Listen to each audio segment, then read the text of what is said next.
We'll look at the relegation playoff. This is the biggest game of the weekend. Yeah, Westmeath against Carlow. And they're building up a nice little rivalry in the sense that there always tends to be stuff at stake when Carlow play with Westmeath.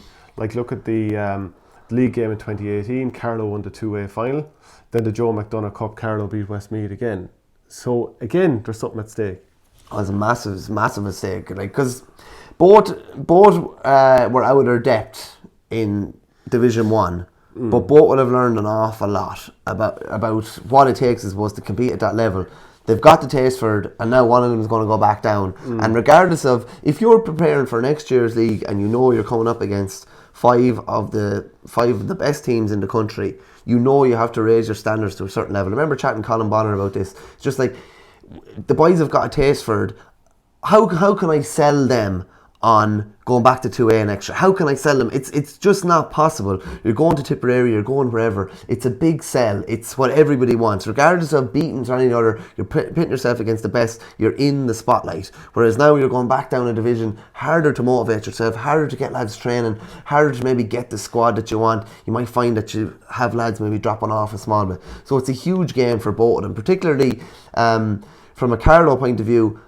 Bonner has got them up to a level. They played Leinster Championship last year, a couple of creditable performances. The last thing they want is to drop. They're basically dropping outside of the top 12 in the country, having been in the top 5 in Leinster. Now they're dropping outside the top 12 in the country. So it's a huge game for both of them. If you look at their 5 games each, Carlow lost by an average of 12 points and Westmeath lost by an average of 11 points. So there were Jesus, I would have thought Westmeath would have lost by more. Right? So it was like in a tougher division, I would have said. Minus 59. So right, okay. More or less those are the numbers, give or take. Carlow, like Colin Bonner said after the Wexford game, which they lost comprehensively enough, but he kind of said the nature of the game, it was always going to come down to possibly how we do against Laois and Westmeath. We competed well against Laois, they lost by a point. Didn't take the results, so the draw went against us in terms of home advantage. So, like, do we read anything into them being beaten comprehensively by Wexford? Zero. I wouldn't read anything into it. Like, it's very, one of those games where it's a game to get to the most important game. Yeah. And you're going to be at that most important game anyway. I don't know. I'd find it hard to motivate myself. Like, it's a bit like Antrim against Offaly this weekend, which we'll talk about in a second, because they're already through. But even the Carlow's match analyst, Terence Kelly, he was talking about the injuries afterwards, and he was like, Marty Kavanagh hopefully be okay, John Michael Nolan probably start, as long as nobody gets injuries during the week, and he hopes David English is okay. That's a bit of a concern. So injuries, imagine like a relegation and the knock-on effects of that going down to outside the top 12. Well, just what he mentioned there. Of injuries. Yeah, just what he mentioned there. Like, imagine like a lad going gung-ho in the Wexford game last weekend and picking up a knock on this weekend. Like, sure, it's...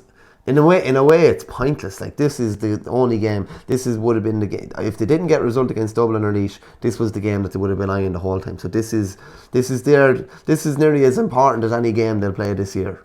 What's good about this is that it's actually on TG Carr. It's a preferred clash. Fair play. And it's smart because it's a game that means a lot and it's going to be very competitive and there's a lot at stake. And do you remember 2018? I think the throw-in for that Joe McDonagh final was just a few minutes before the Munster final started. So I think it was the same last year. Yeah, so the amount of people that would have watched was very few. So at least a good few more people presumably will watch that. Sure, GA fans will watch whatever GA is on telly. Definitely, yeah. I think Carlow just edged it. I think they've kind of had the hoodoo over them the last couple of years. Westmeath did well against Cork, and I suppose they weren't totally battered by Limerick, even though like there's plenty of those games they weren't in, but you could say that for Carlow too.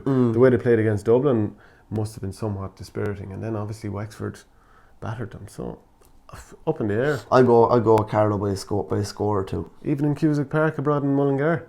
Yeah, which is an interesting one. Well, that was what was that down to? Yeah, maybe I don't know if there's an arrangement between the two of them. I don't know, but it's nice from their point of view to have home advantage. Thanks for watching our game. Don't forget to like and share the videos, and if you're new to the channel, hit subscribe.